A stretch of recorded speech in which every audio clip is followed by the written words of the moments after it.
Folks, ladies and gentlemen, boys and girls, everyone of all ages, there's been a lot of Pat's talk on here, but the OG of Pat's talk on this podcast, who's also named Pat, hasn't given his opinion yet. And before I want to get into anything else, the one main thing I wanted to talk about right off the hop is that Jeff Howe, Elliott Wolf tackle talk that came up because drafting a tackle in the first round isn't ideal. No, but I kind of compared it to when your kids want something sweet from the grocery store, but you got to buy the food that they don't exactly like the vegetables. It's kind of like the drafting a tackle, kind of like the eating your vegetables pick. Yeah, I think that's actually that's a pretty good. That's probably a pretty good way to put it. I think. Yeah. You don't like it, but you need it. Look, here's my big thing, right? Yeah. You talk about value, right? And people get pissed about, just as an example, people get pissed about the Cole Strange pick, right? Yeah. And what people get pissed about with the Cole Strange pick is that you don't take a guard at 29. And I agree with that. You don't take a tackle at 3. You don't. I'm sorry, you don't. Especially with 3 bona fide studs at quarterback and a generational wide receiver.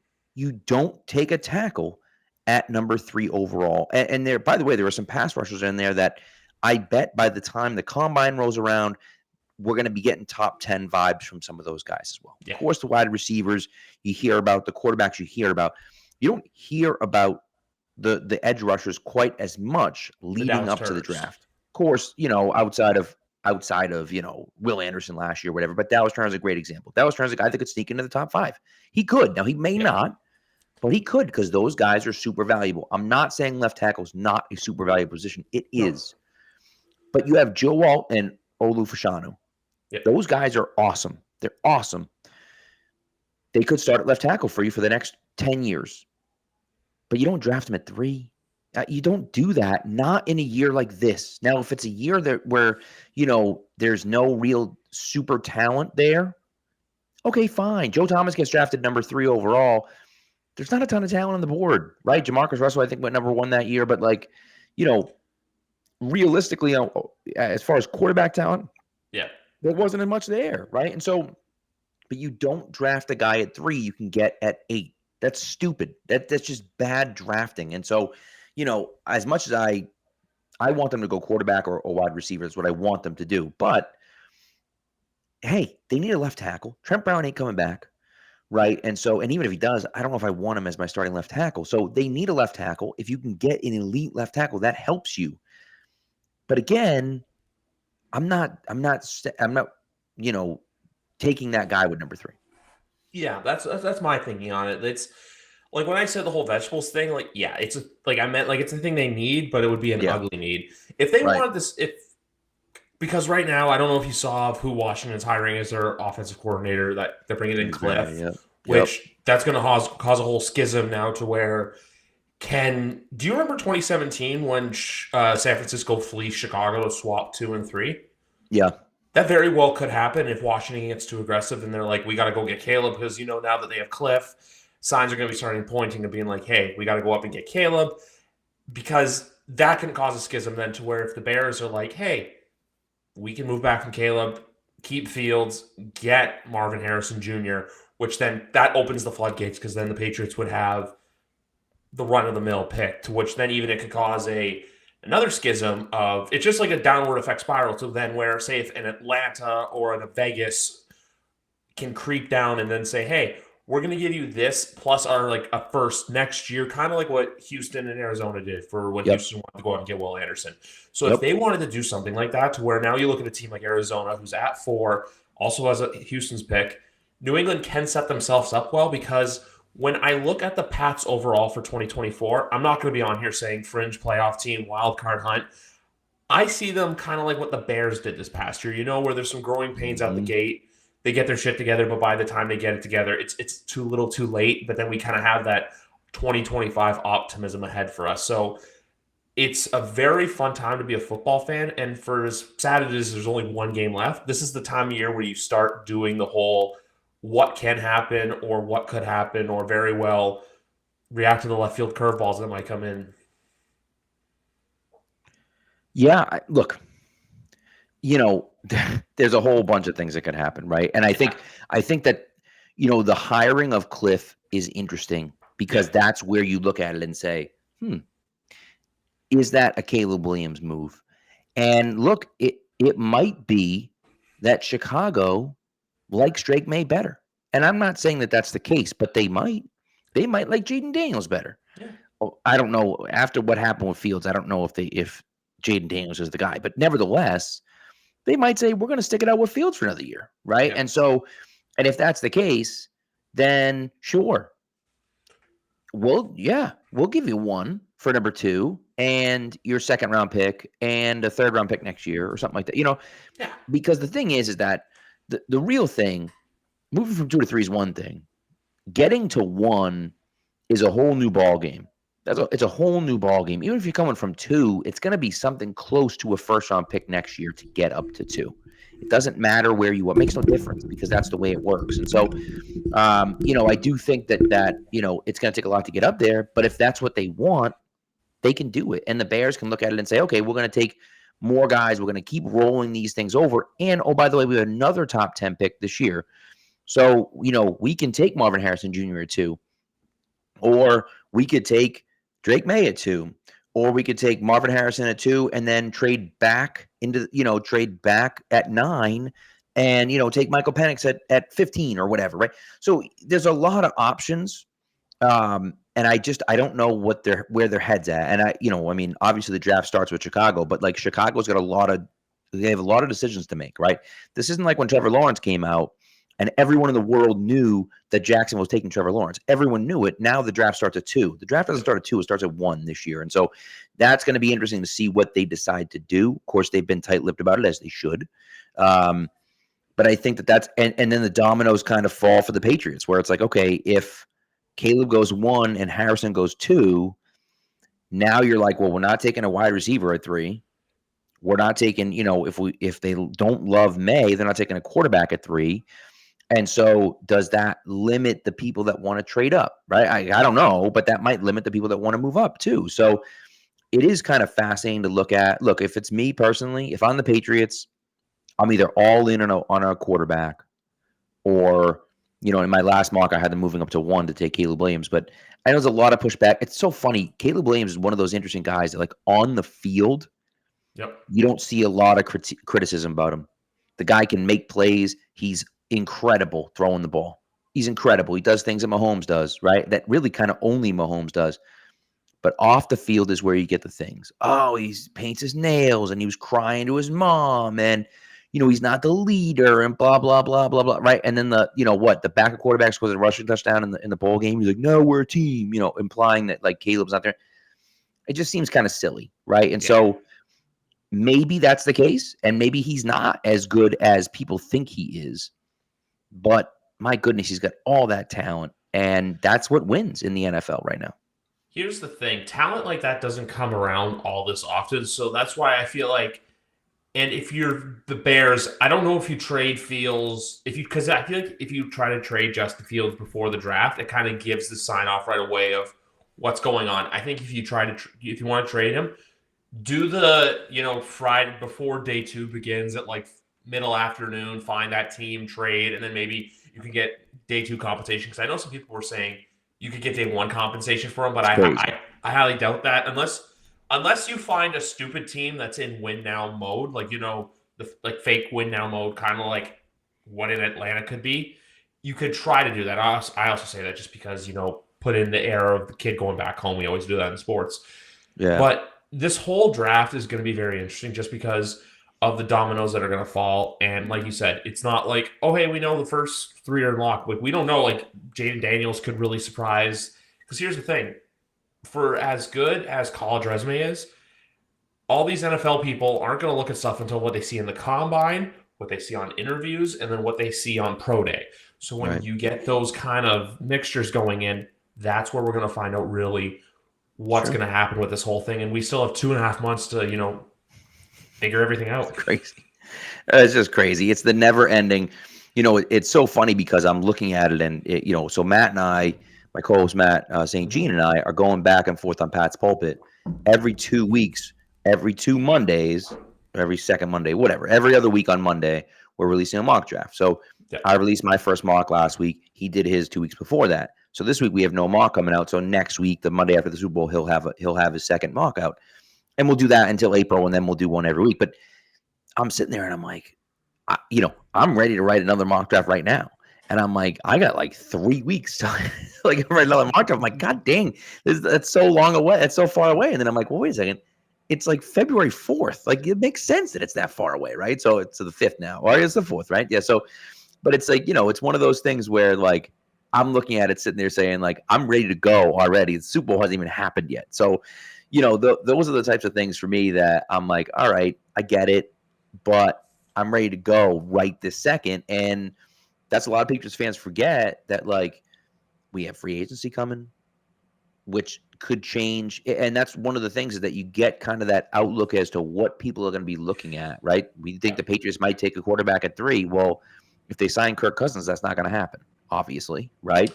I don't think that's going to happen, but they could, right? And then it's like, okay, they want a wide receiver. What if they go out and sign, T. Higgins and Michael Pittman Jr.? Well, now they're not drafting a wide receiver at 3 either. So, so those are the types of things where it starts to, they show their hand a little bit based on what they do in free agency. One other thing that I want to bring up, and I feel like this could happen, I'm not saying it will, but you could even get a dynamic where if you bring in the quarterback, say if you bring in Jaden Daniels, and then, or Drake may even say, and then see if there's a friend of theirs, if there's a guy out there they really want, because we saw Stroud do this with Tank Dell, and I know a lot of people were like, oh, why give Stroud this much power? And now we kind of understand why, because even though he tore his Achilles, Tank Dell was having a phenomenal rookie season for the Houston Texans. Mm-hmm. I was going to go into, the pretty blunt details of this, but I actually have a TikTok that I saw from, it's basically a guy who goes on and says, like, team's dream wish list. So I just want to play it for you and kind of see if you either agree or disagree or what you would change about what it's called. I think it's called the Water Boys podcast, and basically what they think the Patriots should do this coming free agency. Mac Jones signed T. Higgins, Tyrod Taylor, and Justin Matabike, Putz, J.C. Jackson, Lawrence Guy, and Daniel Equale. Restructured Juju Smith-Schuster, Devontae Parker, and Matthew Judon, and re-signed Mike Onwenu, Kyle Duggar, Kendrick Bourne, Josh Uche, Anthony Jennings, Miles Bryant, Trent Brown, Pharaoh Brown, Hunter Henry, and Mac Wilson. Golly. That's a lot. So here's what I would say. I would say I have no interest in bringing Trent Brown back. The Tyrod Taylor thing's fascinating. I don't think he could be your starting quarterback, but he could be a backup. I mean, if you're going to draft a guy like Jaden Daniels, it's not a terrible idea to have someone like Tyrod Taylor in front of him or even behind him to help him kind of grow. Tyrod Taylor is a good veteran quarterback, I think. So I don't have a problem with that. Signing T. Higgins, again, the hard thing with Higgins is that I don't know if he's going to get wide receiver 1 money. I don't know if he's worth it. He might be worth it, but I don't know if he's worth it. Are we going after what we have right now, which is, are we going after a high-end Devontae Parker? Is that what T. Higgins is high-end Devontae Parker? Does he not have I feel like I never see T. Higgins wide open. I feel like he's always making contested catches. And that's great that he's good at that. But he's not creating a ton of separation. And so I'm like, well, that doesn't really help anyone, And so I'm all set with guys that don't create separation. We've gone through this before. I'm all set with that. Like, yeah. The rest of the stuff I think is interesting, right? I'd like, obviously people know how I feel about Penny Jennings. Love that guy, right? Duggar needs to come back. Onwenu needs to come back. You have to restructure Judon. So the thing that a lot of people don't realize about Judon, and some people do, but some people don't, they gave him the Stephon. What do you say? His contract's also up after the end of this coming season. It is, but they gave him the Stephon Gilmore treatment. And so what they did is they gave him extra money this year, but they took it out of his salary for next year. So he's making like $6 million next year or something like that. It's not enough. He's not going to want to play for that. And so you're going to have to restructure his deal if you want to keep him around. He is at the end of his contract, but still, he's getting paid almost nothing next year. And they did that intentionally to give him extra money this year, which is great. Yeah. But it's like you have to renegotiate that contract. They were not willing to do that with Stephon Gilmore, which is why they traded Gilmore for like a 6th round pick in 2027 to the Panthers. They got nothing back for Stephon Gilmore, which is ridiculous. But nevertheless, that same thing can happen to Matthew Judon if they're not willing to go to the table with him. To me, and we could, who knows what Judon is on the field. To me, the way he was a leader in that locker room, the way he was around that team and still leading that team, even though he was hurt for the season, he is a guy you have to bring back just for culture and for leadership. You're losing that in Matthew Slater. You're almost definitely losing that in David Andrews. Like you need guys like that around. And so I'm bringing Judon back basically no matter what. Renegotiate his deal, give him a 3-year deal, and kind of go from there. And then at the end of that deal, whatever. If he's overpaid, he's overpaid. It just is what it is. You overpay for those guys. And by the way, they have a crap ton of money. So who cares if he's a little overpaid by the end of it? That's the big thing especially with the whole free agency thing this year. It's not like 2021, where it's kind of like, oh, the cupboard's bare to an extent, but it's not completely bare where you can just go out and get people. They have a lot of in-house housekeeping to do. So that's why, and I want to say this as I'm watching the Grammys and I see our owner on the screen. Like everyone, they're showing a bunch of celebrities, and I'm just like, that's Robert Kraft. Sorry for the voice crack there. But that's just the thing. It's like, there's Robert Kraft. But with this year, there's so much in-house you have to do. Like that video, like the main pillars I look at is the Hunter Henrys, the Kendrick Bournes, who's another, I want to say, underrated culture setter within that locker room. Agreed. And then who's the other one I look at? Like when I see Farrell Brown, I'm like, I don't know. But the one name that really sticks out there that is very underrated because of how his season went is Mac Wilson. Because the linebacking core, it's good, not great. And Mac's a guy that you let him run in open space, he's going to hit you like a Mack truck. Yeah, pun intended. I mean, look, I felt the same way. Mac Wilson, I'm like, why the hell are we bringing this guy back? Right? He stunk. And they found that role for him this year. And the Patriots have done that for years. They've developed, you go back to Akeem Ayers and, Rob Ninkovich, obviously Mike Vrabel, but, right. And there's a million guys they've done it with, right? And so you saw Mac Wilson take that step this year, which I think is great. So I'd like to have him back. One of the guys, and I forgot to mention this when you played that, but the Justin Madubuike was interesting because people are looking at it saying, well, the Patriots need so much help offensively, and they do. They need a ton of help offensively. They got to retool their entire offense. Yeah. But there's a real chance that Chris Jones and Justin Madubuike are both free agents this year. And I would just I'm talking like a Santa sack full of money. Just give one of those guys, just fill a bag up with money and deliver it to their house. Because just imagine for a second, Matthew Judon, Keon White, Christian Barmore, and either Chris Jones or Justin Madubuike. Pick your poison there with whomever it is. Obviously, Jones, more talented, older. Madubuike, up and coming riser, and really was phenomenal this year as well. So it's like, the name recognition's higher for Chris Jones, but Madubuike, I think, deserves to be on that list as well. And so getting one of those guys, now your front seven, you bring back Mac Wilson, you hopefully develop Marte Mapu a little bit more. And if Keon White can take a step forward, and then, oh, by the way, you have Anthony Jennings still on the, on the edge as well. It's a cheaper contract though. No, 100%. No, he's not getting paid a ton because the thing about Jennings that I like is that he's a run stuffer. He's not really a pass rusher. He can rush the passer if he has to, but he's not really a great pass rusher. He's a run stuffer. But you need guys like that on your team. You have to have guys that can do that. He didn't just do it. He did it at an elite level this year.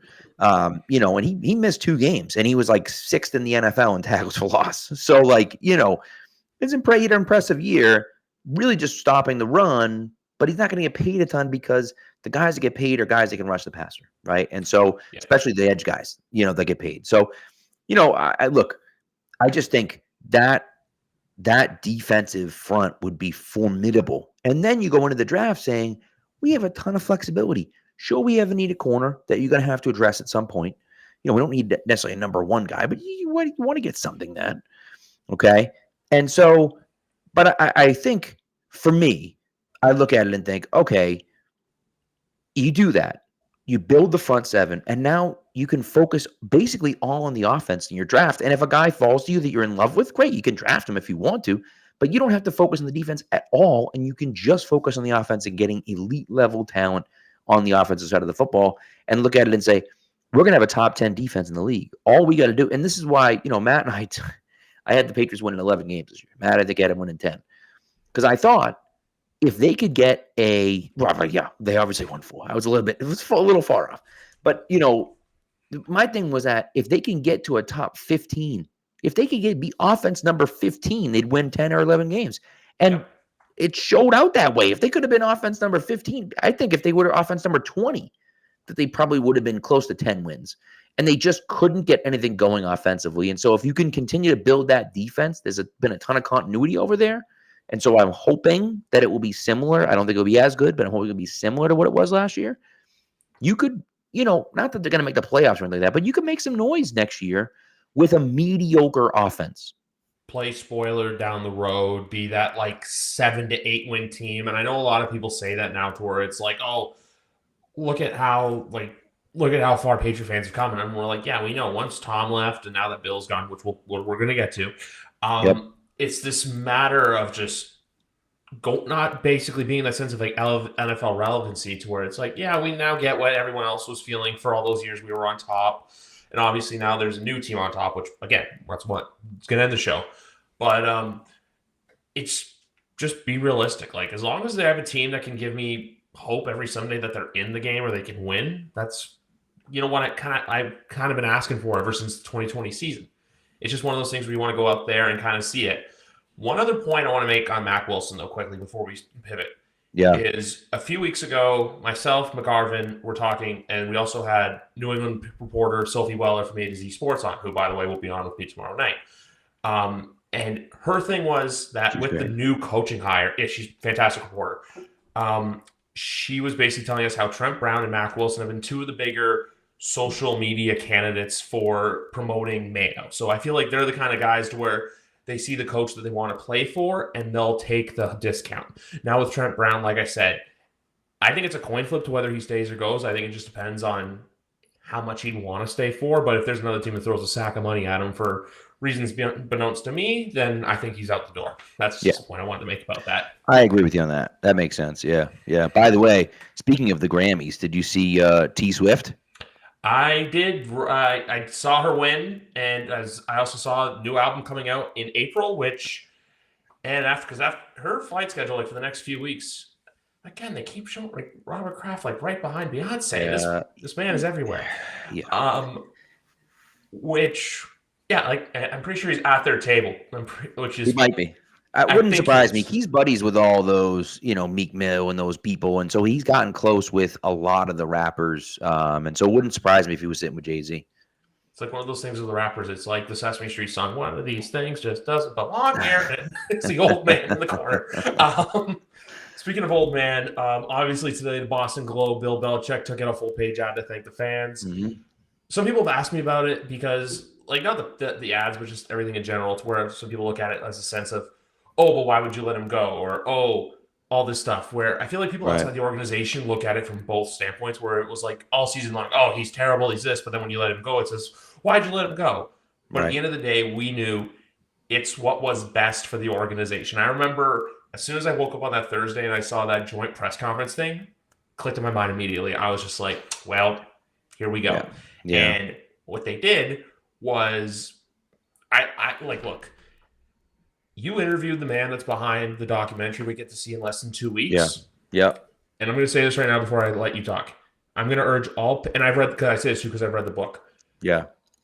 If you are a fan of this team, or if you want to know the true inner workings, even if you're a rival, I'm looking at people who Bills Mafia and Dolphins and Jets fans specifically. If you want to know the true inner workings of what went down for 20 years, please watch the documentary on February 16th, because I think unlike the Gators one from August, we're going to get a lot. I honestly think. I still have to listen to your interview with the producer from the Dynasty, but I honestly think I think it's going to be like everything's just no holds barred. It was phenomenal. And I asked him. No, I've watched the whole thing. Yeah. It's incredible. And so they gave me an advanced copy, which is pretty dope. I had to like sign in. It's crazy. I had to sign into this thing. It was like 4 steps to sign in, and then there was a watermark of my name on it as I was watching it. So then that way, if I like screen recorded or do something like that, and I put it out, then everyone can see who did it, right? So 100 lawyers come knocking at your door. exactly right, exactly. So, but it was fantastic. It was fantastic, and I will say, one of the questions I asked him was, are you surprised just how honest and forthcoming Robert Kraft was? Robert Kraft was incredibly forthcoming and incredibly honest. And I just thought that was something that I wasn't necessarily expecting. They have almost a full episode on Darren Hernandez stuff, and they have, he gets into Deflategate. And one thing I said to him was that I think they handled Deflategate and Spygate correctly, because Patriots fans are going to be pissed when they're watching it with how it's portrayed.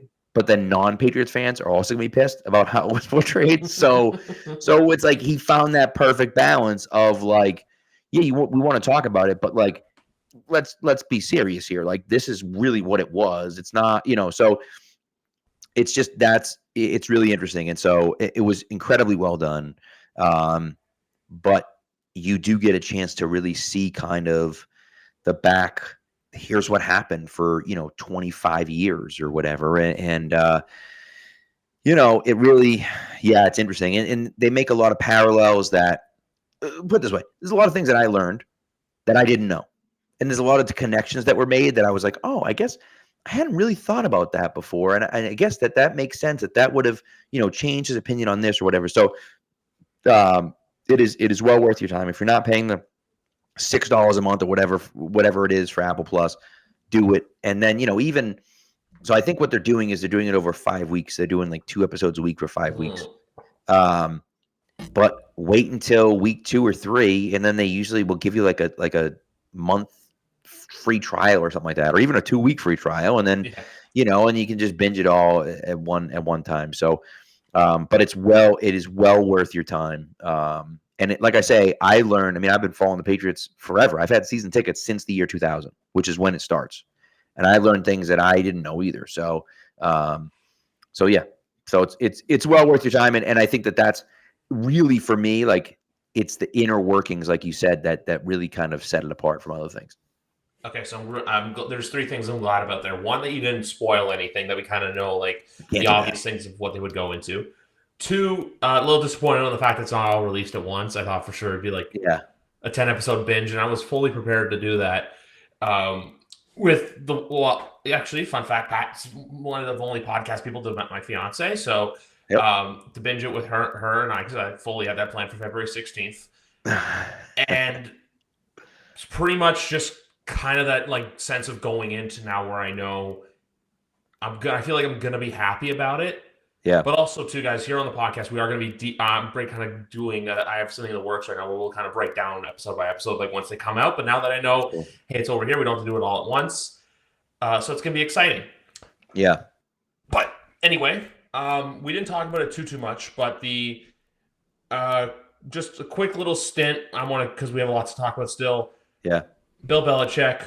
Do you stand on it where I stand on it, or is it just because I've seen a lot of weird people. Like I had to mute some guy on Twitter. I think his name was like Patrick Pass or something like that, where a lot of the anti-Kraft, pro-Belichick people were coming out of the woodwork the second all this stuff happened. Well, so there's 2 parts of it, right? There's 2 parts of it. There are people that are anti-Kraft and pro-Belichick. There are people that are pro-Kraft and anti-Belichick. There are people that are pro-Brady and anti-Belichick. There are people that are there's really no one that's anti-Brady and pro-Belichick. But what's happened is that a lot of people have a very short memory, right? And so they say things like, Bill Belichick's a terrible GM. Bill Belichick's a terrible coach. It was all Brady. It was none about. And that type of stuff infuriates me, which is why I wanted Belichick to get a job this year and win. Because, yes, people up. And that's it. And look, the GM skills, there's no debate. The GM skills have suffered in the last few years. Absolutely. That is absolutely true. right? And so, supposedly the word was that, Belichick went into the 2022 draft saying we're drafting Cole Strange in the first round. That's it. And so, that's obviously stupid, right? We understand that. There was no reason to trade Shaq Mason away. There was no reason to let Ted Karras walk for a medium level salary when you could have signed one of those guys and then drafted someone else in the first round. There's no reason to do that, right? And so I understand the frustration from people. Now, look, I will say I like Trent McDuffie a lot. He's a very good player for the Chiefs. But if you draft Trent McDuffie there, you don't draft Marcus Jones at 85, who I love. And you don't draft Christian Gonzalez at 17 the next year. Yep, that's right. And you don't draft Christian Gonzalez at 17 the next year. So, would I rather have Trent McDuffie and nobody else? Or would I rather have, and maybe would have tried someone else later or whatever, but I would rather have Marcus Jones and Christian Gonzalez. Now, both those guys were hurt this year. Yep. And so maybe that's an ongoing issue that we're going to have with both those guys. And I don't know the answer. I don't know that for a fact, right? But theoretically, on paper, I'd rather have Marcus Jones and Christian Gonzalez, right? And so whatever, we can go back and forth, but it becomes one of those issues where it's yeah, okay, he definitely struggled at the end of his career. Then again, somebody released it the other day and said, since the year 2000, the Patriots have the most players that they've drafted that have become all pros, first team all pros. Now that's not total all pros. That is players. The Patriots have had 17 players that they have drafted since the year 2000 become all pro players. And look, people are like, well, some of them are like Matthew Slater and Gunnar. I don't care. I don't care who they are, because if it was easy to get a special teams guy as a Pro Bowler or as an All Pro, then everyone would do it, but they don't. And so that's the thing for me is they still do a pretty good job drafting. Now, Belichick has missed on receivers. Absolutely. He's missed on receivers. He's missed on corners in the past, right? And, I think in the last few years in general, he's had a hard time. Last year seems to be a very good draft. 2022, not so much. 2021, it's still up for debate in 2021. We'll see. Ramondre Stevenson looks to be a solid back. But then you get into some of the other guys, and you're like, okay, Mac Jones didn't really work out. And obviously Tyquan Thornton, was 2022. But still, it's you start looking at it and saying, okay, there's been a lot of misses too, right? So, fine. But look, here's the bottom line. Bill Belichick, in my opinion, is the greatest coach of all time and the greatest GM of all time. And what I really don't like about Kraft that I've seen from him is that they've backtracked on some stuff. Well, Bill wasn't fully in charge until 2005. Yeah, just so we know. Just don't worry. Well, wait a second. Well, we've been told that Bill was in charge the whole time. And now all of a sudden you're trying to take that away from him? You're trying to take that unbelievable offseason, arguably the greatest offseason in the history of football in 2001, with all of the free agents that they signed. They drafted Matt Light. They drafted Richard Seymour. Incredible. It's one of the best offseasons ever. And you're taking that away from him now? And you're saying, well, it wasn't all him. It's come on. It just felt very disingenuous from Kraft that on his way out, he's like, oh, by the way, all that great stuff that happened, it wasn't all Bill. Let's not give him credit for everything. And that just that rubbed me the wrong way. I think it's more just because it's obviously different with Tom, where that was a father-son relationship. This is the true, how everyone says divorce. This is the true ugly divorce that give it 3 years where Bill will get his roses. We all know he's going to get a red jacket. He'll get a gold jacket. He'll probably get a bronze statue, maybe somewhere near the new big lighthouse and all that fun stuff. So that's what everything there reminded me of. But even still, too, and the fact that he let teammates Lawyer Malloy walk because he had faith in Rodney Harrison, just little things like that to where, it makes. It's not about how you make. It's not about what ingredients make the cake, as long as the cake is made and it tastes good. And guess what? The cake that was made won another 5 Super Bowls after 2001. Yes. This was I going to say too. The only thing I find weird with the whole Kraft, I don't have a problem. The pittiness doesn't really bother me to an extent. It doesn't affect my life. It's more or less the people that are coming out of the woodwork now saying that, Jonathan Kraft one day is going to take over this team and he's going to ruin it. He's going to run into the ground. I'm just where does all of a sudden Jonathan Kraft's this prevalent figure, where it's like the Greg Bedards or the Tom Kernans of the world, where now all of a sudden, instead of having Robert Kraft as their puppet, it's Jonathan Kraft, or instead of like, oh, these guys do this, it's just that. It's like, I feel like a lot of these people just can't get a grip on things, so they're always trying to find someone new to blame when it comes to the Patriots organization. Yeah. Yeah, well, you're right. And that's look, Robert Kraft's playing PR, right? He's playing PR. And that's and we all knew he would do that. But, and you talk about someone to Stacey blame, James. right? But you talk about someone to blame, and this is really the thing.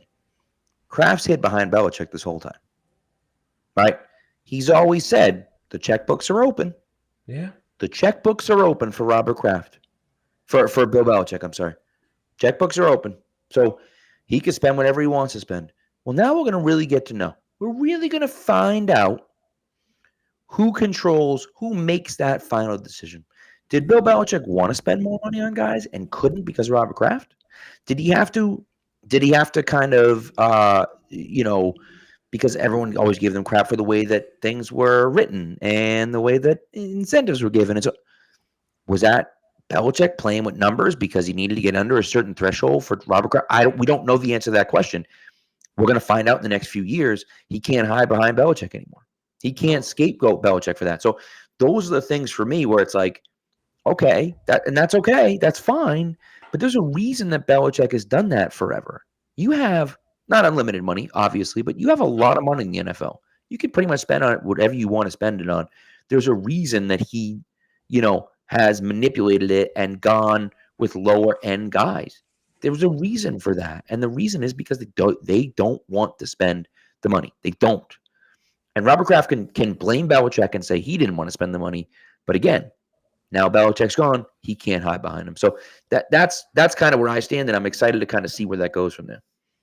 I am too. I'm very excited to see where everything goes from here. Obviously, we're both. I believe I'm excited for Gerard Mayo. I believe you are too. Yeah. The one thing I'm excited about is special teams. I want to wait and see because I know the Rams special teams wasn't ideal this year. Defensive coordinator. I've seen some people from outside the Patriots fan base being like, "Oh, it's just same old Patriots." No. DeMarcus Covington is a well-deserved promotion from within. The one where I'm most excited to see is what Alex Van Pelt does. And also, too, they bring in Ben McAdoo. I know a lot of people go, oh, but Ben McAdoo is a bad head coach. Just because you're a bad head coach doesn't mean you know football. It just means that, look, we see it in every sport, mainly football and hockey, to an extent basketball, but not so much, where you see these guys who get head coaching opportunities, doesn't work out, and they kind of quietly go away and do their thing. You want a prevalent example of a guy who didn't work as a head coach, but he's been a phenomenal coordinator? Look at the Kansas City Chiefs defensive coordinator, Steve Spagnuolo, who very well could be on his way to winning his 4th Super Bowl next Sunday night. So just something I wanted to point out there. Just if you want to give your thoughts too with everything, Mayo, blanking on the special teams coordinator's name, but Van Pelt and Covington, I like the way the staff's set up right now. I agree. Yeah, Jeremy Springer. I always think of him as Jerry Springer. That's the only reason. That's the only way I remember it. But yeah, Jeremy Springer. We'll see kind of how that works. I mean, I thought it was crappy last year, so like, I feel like it'll be an improvement, kind of whatever it is. I feel like will be an improvement this year. But it's not look, I got cord. That's all I know. I don't care about. Yeah, right. And that's and look, and this is I'm not 100% sure where we're going with it. I think what we needed was a reset on offense. Yeah. Right. We didn't need Josh McDaniels back. I didn't want the same Perkins Earhart offense. I didn't want it.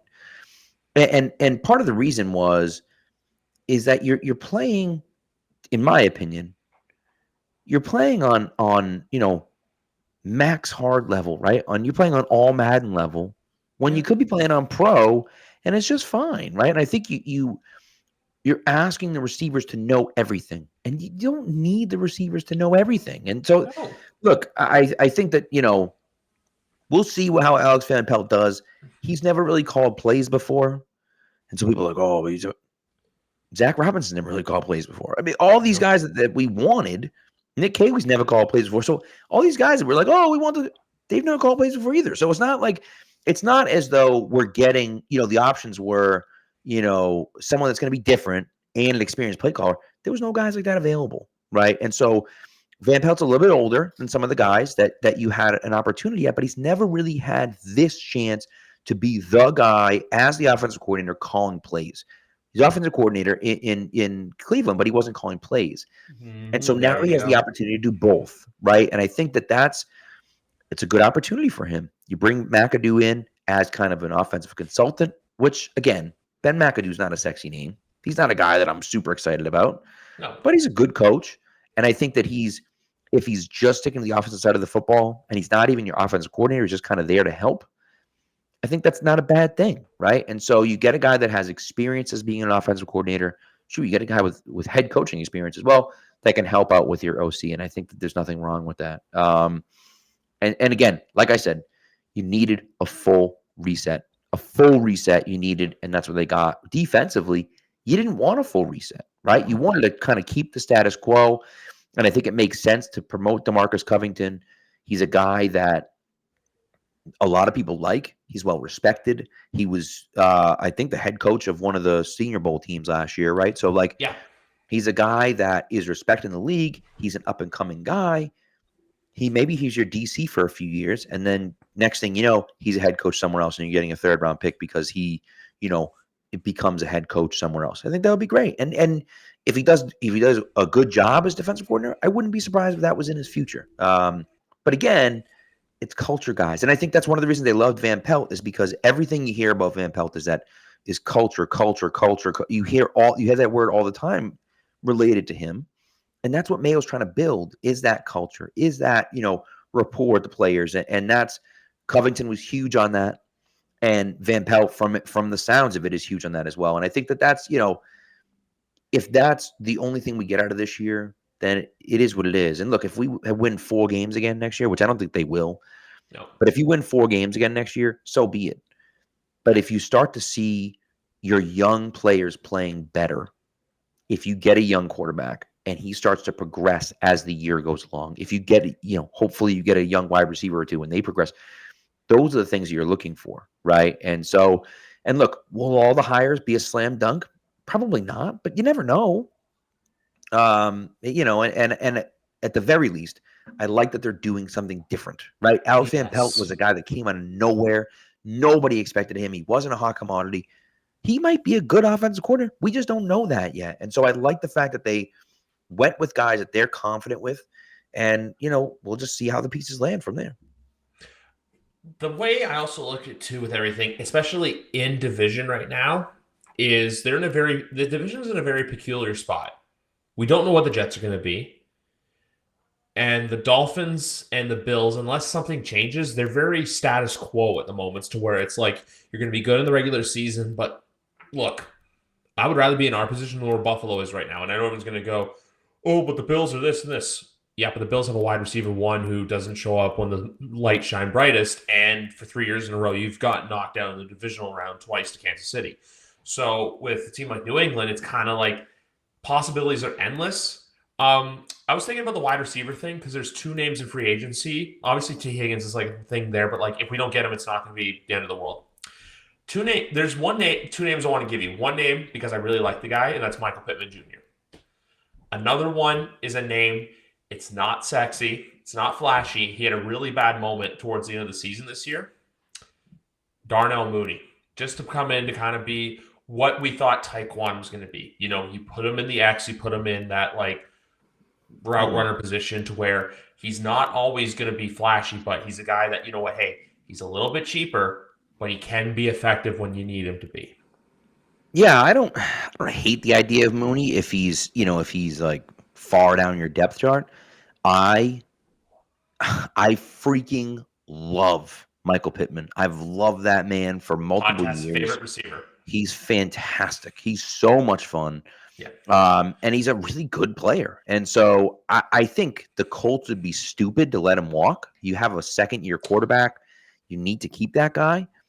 But if he somehow becomes available, I think the Patriots need to do everything they can to bring that guy in. I would prefer him over T. Higgins, in my opinion. But again, I wouldn't hate Mooney as a depth guy. He's a depth piece for you as your, fourth receiver or something like that. Kendrick Bourne said that he wants to come back to the Patriots. I think they'd be dumb to let him walk. I think he's a culture guy. Like, I think you pointed that out, that he's a culture guy. Like, I want Kendrick Bourne back on this team. And so if you're rolling out Pittman, KB, Pop Douglas, and, even if it's Mooney or whatever, and then Juju somewhere in there and maybe Devontae Parker, I think you should let him go. But nevertheless, Wilson. Right. Well, you never know. So there's a guy that I like. McConkey. McConkey too, of course. But there's a guy that I have as you may know, I do a my guy this year, every year. A few years ago, Jones. it was this guy. Marcus Jones, very prevalent player. Nick Bolton, yes, love Nick Bolton. And then last year was Emmanuel Forbes. And Forbes didn't have a great year in Washington, but did get drafted 16th overall. So this guy won't get drafted 16th overall, but I am very excited. I'm not gonna I gotta tease it a little bit. I'm not gonna tell you the name just yet, but it's a name you've heard, and I will tell you, Keegan friggin' loves this guy. So I was back and forth between like 2 or 3 different guys, and I was talking to Keegan, and he kind of swayed me in that direction. And so anyways, but I do have a wide receiver that I love this year that I'm hoping they draft, in that late second round, maybe even early third, depending on where he goes. But anyways, I think, you roll that out with a rookie in there somewhere, and all of a sudden your wide receiving core's pretty good. Like you get that guy. And the biggest thing for me is that what the Patriots have had for multiple years, they've had the 2s. They haven't had the 1. Right? Even when you had Jacoby Myers as your number 1 wide receiver, that's stupid. Jacoby Myers goes to Vegas, and he's great. Why? Because he has Devontae Adams on the other side. Yeah. If he's the number 2 wide receiver, you're doing good, right? When Kendrick Bourne's your 2 or 3, you're doing really good with that, right? If KB's your wide receiver 1, you're in trouble. If Devontae Parker's your wide receiver 1, you're in trouble, But if he's your wide receiver 2, wide receiver 3, you can deal with that, right? And that's the situation they've been in, and so hopefully they can get that legit stud wide receiver 1 and then build it out from there. That's just it. I was looking up quickly just through PFF, by the way, cap numbers. So my Pittman, like I said when I said a podcast favorite receiver, because ever since 2020, me and my friends that come on here, we've all loved Michael Pittman. We always call him the podcast favorite receiver. The unfortunate situation is that the Colts are behind the Patriots for cap space. This one's weird. It's showing this was updated January 22nd, but it's showing Commanders, Titans, Texans, Patriots, Colts as the top 5 for cap. I don't know where the Bears kind of fell down there, but the Colts at $62 million. The other noteworthy thing of the Pats this year is they only have $7 million in dead money, which is not terrible. The Miami Dolphins have $24 million in. Actually, that's the Chargers. The Chargers have $24 million in dead space and are 45 over, and the Dolphins are 51 over the cap and have $10 million in dead space with probably some people to cut. So that's where I get the whole Bills, because the Bills too, their cap situation is not pretty, but I'm sure I'll talk to Greg sometime between now and free agency, and he'll do numbers and math, and everything will go up in the air that way. Yeah. The wide receiver core for this team, look. Even tight end too. I don't want them to go out and spend money in free agency because they have. I think Hunter Henry could be a cheap in-house option. You keep him. He should be back next year. Yeah. Gasecki, I don't think will be back. No. I know he'll say all those things like, "Oh, I'll be back." I just don't. I don't see a world he comes back. And Farrell is only. I can be if he signs for a $2 to $3 million deal. He's not getting paid a lot of money from anyone. No. I don't think, but I think you keep him around. Why not? Yeah. Where are we going to go next? We all talked about. Ultimately, with the quarterback situation, if you had to pick your dream quarterback room, what would it be for 2024? Because do you want me to do mine first, or do you want me to go after you? Yeah, do it.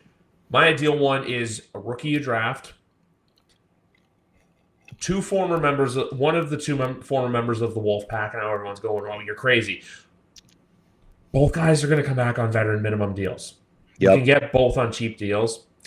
And for QB3, I think you keep Zappe. I think you keep Bailey Zappe as QB3 because that's what he is. And for the one game where we play the Cincinnati Bengals, you let him go, and they win the game miraculously because for some reason, when he plays the AFC North, Bailey Zappi turns into Joe Montana. It's just, look at me, look at the stats. Pat was at the game this year where it happened. It's quite true. It's quite true. Yeah, he was unbelievable that first half.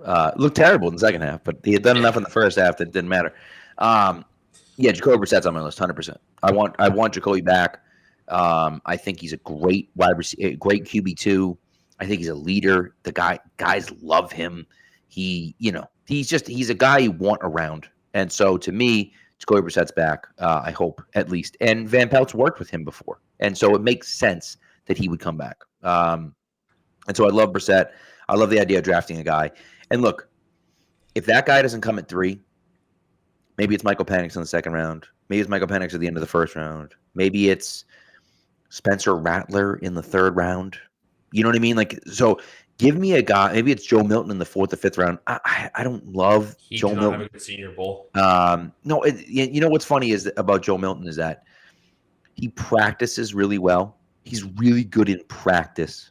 And then he gets out in the game and he's terrible. And this same thing, I think, happened to Mac Jones, where like Mac Jones is good in practice and knows what he's doing. Then once the live bullets are flying, he's like, oh my God, you know what I mean? Like, I can't do that. And so, it's like, I'm playing Call of Duty, which I don't play Call of Duty, but some kid playing Call of Duty and he's great at it. And then you stick him in real warfare. It's like, well, he's probably not going to do that well. Right. And so that's the thing. Like it's obviously very, very different, but like in practice, you're not getting hit. There's no real pressure in practice. You don't really have to worry about things in practice. Yeah. In the game, things are sped up. You're getting hit. There are guys at your ankles. There are guys at your feet. You got to worry about those things. And so, like, there's a million things flying through your head at once. Whereas in practice, it's not the case. And so, I think that to me is who Joe Milton is. It's what I've heard from people at Tennessee. I tweeted out something that I wouldn't hate Joe Milton later, and I got a text from my buddy, or DM from my buddy. He's like, dude, in no world do you want Joe Milton as your quarterback. He's a Tennessee fan, and he's like, you can't. You don't want that guy. So, and I will trust him over me. I don't know what the hell I'm talking about. And so, look, I think Rattler has some high-end talent. Will he ever reach that potential? I don't know. But in the third round, it's worth taking a chance. I think it's worth taking a chance if you get a wide receiver. Imagine they get a left tackle and a wide receiver in the first 2 rounds. Pick up some extra draft capital and draft Spencer Rattler at the end of the second or beginning of the third round. And now all of a sudden you got, a quarterback with top end talent that, top end potential, I guess I should say, a wide receiver that could potentially be a wide receiver 1 or a high end wide receiver 2, and a starting left tackle. I mean, like, what else do you want, That's just it. Like, because for as much as Jaden Daniels is there, for as much as Drake May is there, there's only really 2 quarterbacks besides now Joe Milton that I've always been on my do not draft list. One is Bo Nix, which Keegan got me on years ago when we thought Bo Nix was going to come out of school. Yeah. The other is JJ McCarthy. Now I know everyone's going to go, oh, we won a national champion. Oh, we did this. JJ McCarthy is kind of... That's displeased with you. It's like Taysom Hill, but without the muscle power, in my opinion. Like, unless he's on a team with like a very dominant offensive line and, he's got a horse running back, it's kind of like a Daniel Jones 2.0, in my opinion, of what it can be in the NFL. Well, look, here's my thing, right? And let's just be honest. They won the national championship. He threw 10 times. And then we sit there and say, well, they didn't have any receivers. Well, Roman Wilson looks like a stud in the Senior Bowl. So what do you mean? Early days pick, probably. And so that's the thing. Yes, he doesn't have Marvin Harrison Jr. on his team. Fine.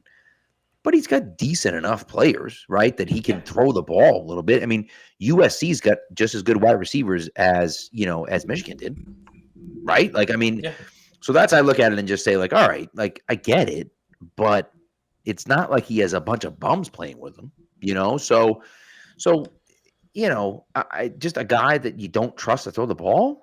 I don't know how I feel about that. Now, you want to tell me we can draft him in the third round and you feel like, okay, he's a leader and blah, blah, blah, whatever. You can talk me into it, I guess. But, like, I'm not excited about it, right? And I don't think anyone should be excited about it. And so, and he's not going in the third round, by the way. He's going at, like, the end of the first. And I'm like, I have no interest in that at all, right? I'd rather have Michael Penix. I don't really want Michael Penix. But I'd rather, if you tell me I got to choose J.J. McCarthy or Michael Penix at pick 26, let's say. Patriots trade up from 34 to get up to 26. They're either going to draft Michael Penix or J.J. McCarthy, and those are the choices. You I'm go taking Penix Michael all day. Penix every time, right? And so, we'll see where it goes, but I just, I'm with you on that. And Bo Nix, man, get the hell out of here, Bo Nix. I know, okay, play great in the season and 70% completion percentage and blah blah blah. I don't care. I don't care. I don't care. I don't care. I don't care. Please don't draft Bo Nix. We've seen it before. Like it was Keegan who literally tweeted this out where it's like Sam Darnold, Mitch Trubisky. It's going to be another one of those quarterbacks where you're going to take Bo Nix, and then there's going to be buyer's remorse about it to where he's that second stringer probably for most of his career. The one thing I'll say right now, because there's Joneses, and I love to talk about both of these guys equally. Yeah. Look, we all know that Mac is on to greener pastures now, where he'll probably be somewhere else next year, get a new start. I know there's people talking about the whole, we might get a second chance. I'm just like, no, it's broken beyond repair.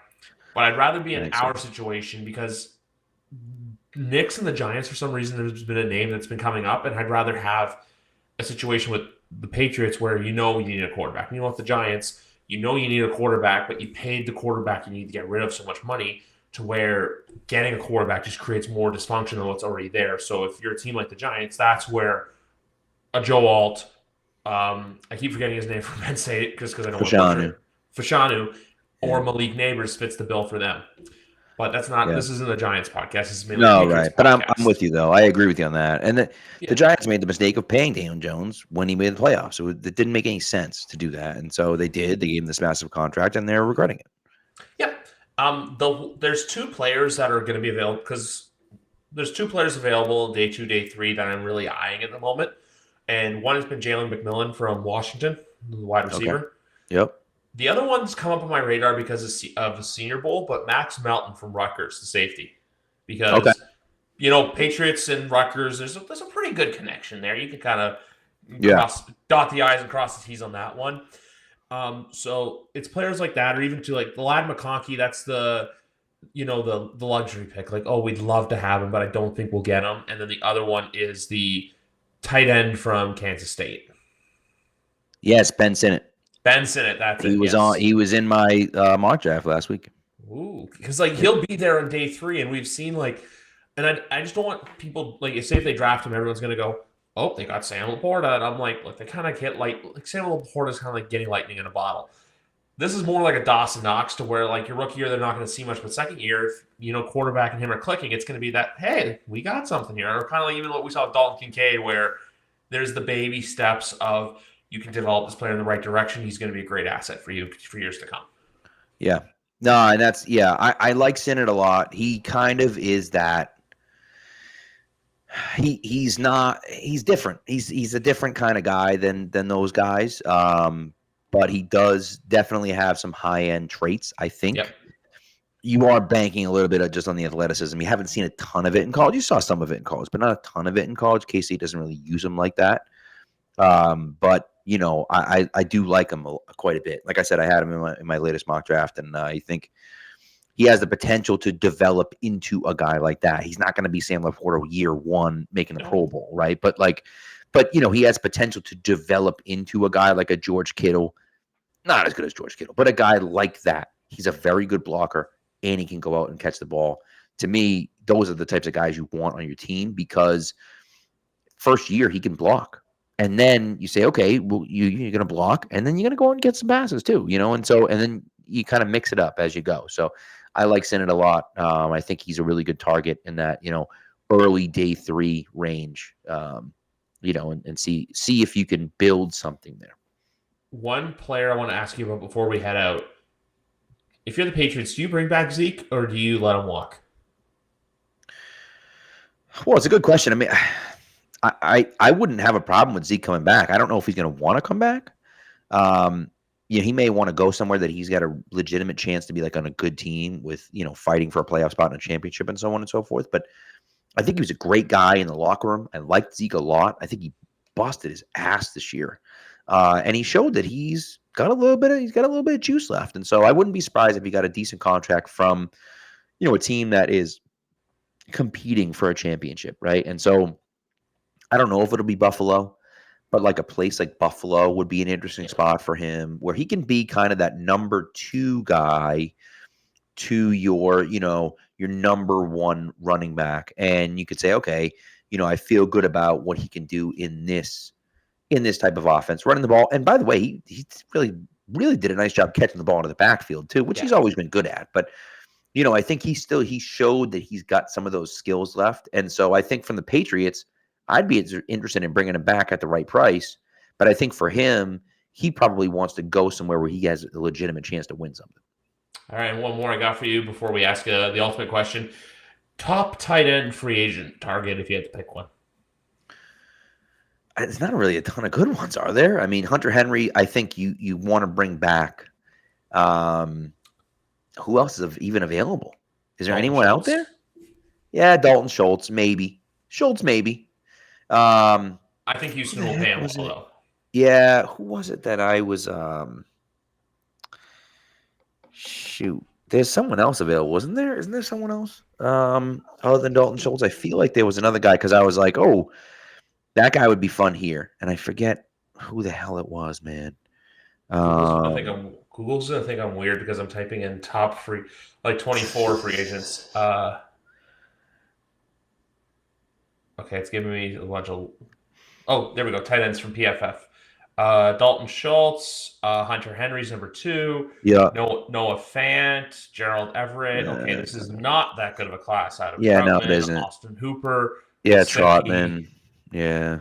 Yikes. Tight ends. Yeah, no, there's no one really out there. So I guess it's probably Schultz. Maybe I was thinking of a guy in the draft, but yeah, I think I wouldn't hate Schultz, but like, how much of an upgrade over Henry is Schultz?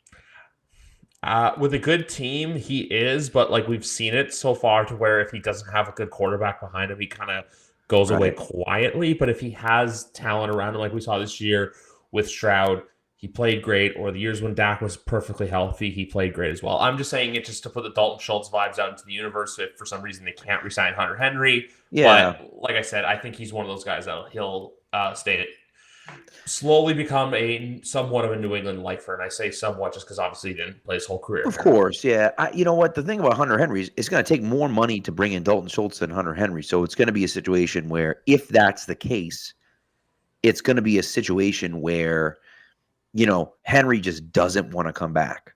And then you got to throw a bag at Dalton Schultz. And it's like, that to me that's a bad sign. If Hunter Henry doesn't want to come back, that's a bad sign to me. And of course, he may want to go somewhere else that has a better quarterback, but like, where are you going to go that's already got a good quarterback that doesn't have a tight end? Right? I don't really know the answer to that question. I mean, he could go to Seattle where Fant is leaving, but like, is Geno Smith really a great quarterback? You know what I mean? Like, I don't know. I don't know where he's going to go that has a legitimately good quarterback right now. And so why not just stay here and be part of the rebuild if he likes it here, which it kind of seems like he likes it here. So, we'll see. Last one before we go. Obviously, 6 days away from the big game, Super Bowl 58. I have to ask. I'm doing 4 podcasts this weekend. Everyone's giving theirs, guys. Thursday night, you'll hear me. Last episode before the Super Bowl, that's when I'm giving mine out. But Pat Lane, Sunday night, San Francisco 49ers, Kansas City Chiefs. Do we see back-to-back for the first time in almost 20 years, 19 years to be exact? Or do we see San Francisco win their first championship in almost 30 years? Kansas City's winning. It's not even going to be, in my opinion, it's not even going to be a competition. Now, I will tell you, I have a very strong strategy here. Mm-hmm. It's a very strong strategy. All of my predictions and all of my money are going on Kansas City. All of it. I'm not predicting. I'm not in one spot am I predicting San Fran to win. I will shout it from the rooftops that Kansas City is going to win this game. Listen to me. Now, it doesn't seem like much. I put a $10 bet on the Kansas City money line. I don't ever bet more than like $5. I put a $10 bet on the Kansas City money line. I am so 100% confident that Kansas City is going to win. But here's the thing, and here's the little twist here. I'm totally fine with being wrong. I'm totally fine with losing some money. I got no problem with that because I will be celebrating if Kansas City loses. So I'm not getting in a situation where I'm putting all my hopes and dreams on San Fran. Screw them, dude, because I did the friggin' same thing with Baltimore last weekend. We're all about, no, I'm not doing it. I'm not going to trust Kyle Shanahan to win a game. Not going to do that. I'm not going to trust Brock Purdy versus, Patrick Mahomes. It's foolish. So instead, I'm going to pick Kansas City. I'm going to bet on Kansas City. I'm going to say Kansas City all week. I've said it for a full week. I'm going to say it for another full week. And then if San Fran wins, I'll be completely happy to be wrong, and old takes exposed can come from my ass and everything. And like, great, that's awesome. I'll lose as much money as you want because I'll just be happy that Kansas City didn't win. But I just, in general, I just look at it and think like, I just don't see how. I don't see how they don't win. I really don't. I just feel like they're not necessarily they're a Patriots team. They're the Patriots. They are the new Patriots. They had no business winning that AFC Championship game against the Ravens. The Ravens just like forgot who they were and did something completely different, and they were stupid. And it's like the Bills should have beat them too, but they were dumb and forgot who they were and couldn't play. They couldn't get out of their own damn way. And the same thing's probably going to happen on Sunday with San Fran, where they're going to make stupid mistakes, and Kansas City's just going to sit there and say, "Wow, you're going to be dumb too? Okay, fine, we'll win. We won't make stupid mistakes, and we'll win the game." And so it's like, that's what they've become, right? Is that other teams crap their pants when they play them, and they end up, making these dumb mistakes. And Kansas City just says, all right, well, hey, we've been here before. We know what we're doing. We're just not going to screw it up, and we'll win. And so I'm not putting myself through that again, picking Kansas City to win. And, if they lose, great, but I don't see that happening. Okay, so with Kansas City winning, yep. I have two more things for you just because they're curious, and I know. Look, everyone's time's precious, but these questions keep coming to me because I like asking them. The first, it's been rumored for a while, but do you think one of either Andy Reid or Travis Kelce, this is their last game of their careers? And the other one, if you have to pick one player to truly be an X factor, and don't go out there going like, Travis Kelce or like Patrick Mahomes, like, a player that has a James White Super Bowl 51-esque performance, because Patriots fans out there, happy 7th anniversary to the greatest game in NFL history. Yep. Just wanted to ask that. Who's a player that you, like, if you had to throw a Pat Lane $5 special on to have a great game, win MVP or something like that? Yeah. So I will not. Peter Schrager is incredible. I don't know if you know this or not. Peter Schrager has picked the NFL champion the last 5 years. And so this year he picked the Chiefs over the 49ers, which is outrageous. He picked that at the beginning of the year, and he's got Chiefs and 49ers here. So he said last week that he thought it would be that Trent McDuffie would have a pick six. And so, look, he said Nick Bolton was going to have a phenomenal game last year. Was it last year that Nick Bolton had the fumble recovery for a touchdown, right? He said Nick Bolton was going to have a huge game last year. He had a huge game last year. Maybe he's got copies of the script. I don't know, right? But like, I'm gonna have to go with Trent McDuffie because what salt in the wound for Patriots fans to see a guy that they could have had at 22, would traded back to 29, with have a huge game in the Super Bowl. Then again, the funny thing is that if they draft Trent McDuffie, they don't draft Christian Gonzalez, right? And so it's like, that's fine, but then you also have like a legitimate shutdown corner. Be like, who cares? Doesn't matter. Okay, fine, or whatever, So, but anyways. I think Trent McDuffie is an interesting one. An interesting guy to look at offensively. Obviously, Travis Kelce, but like Pacheco, I mean, they had a hard time stopping the run. I think if Pacheco can run, it opens up the pass game. And so Pacheco's a guy, and Rashee Rice is the other guy in the passing game that is just, he's been playing really well. But here's the bet right here. You ready? All right. Take the over. If you can find it, I don't even know if they'll have it. Take the over on receiving yards for MVS. So MVS has made one or two big plays in every game that they've played so far this postseason. And then there's a chance where he's their fifth receiver or whatever it is. But they send him on a deep route. He catches a 30 or 40-yard ball, and his over-under is probably going to be 25.5 or something like that. So if you can find it, go with the over on MVS. Our wonderful friends at DraftKings have the great total, -120, over 18.5 yards. 18.5. So I told you, 18.5. That's crazy. All he has to do is catch one ball. I mean, it's minus money, but still, Yeah. Throw, because I did this last year and it hit, but I already have a plan of what I'm going to do because obviously I have all my betting videos I love to do. I'm going to have some single touchdown betters, just people I think are going to get in the end zone. Yep. And I'll do a same game parlay where I do, two things from each side, like 2 San Francisco players to do X and 2 Kansas City players to do X. I like Whether it. it be the rushing yards or receiving yards, all this other stuff. And then you go from there. I might have to sprinkle the CMC touchdown in there. Why? Because betting it single is He just scores a not. touchdown in every single game ever. So it's like minus 400. He's going to score a touchdown. So Yeah. it's like, I would do if you're going to do it solo, you do first touchdown if anything. yes. Yeah. But there we have it. Over 18.5 yards at minus 120, guys. It's a little too hard to pass up on because on Wednesday night, 2 days from now, will be part 2 of a Degenerate's Guide to the Super Bowl. Love we it. did it last year. We're doing it again this year. It's going to be a lot of fun. Anyway, Pat, talking Pats with Pat, it's always a fun thing. You kind of get It is. an opinion of the man who lives and breathes the New England Patriots. And we'll have to do this again soon before the draft because why?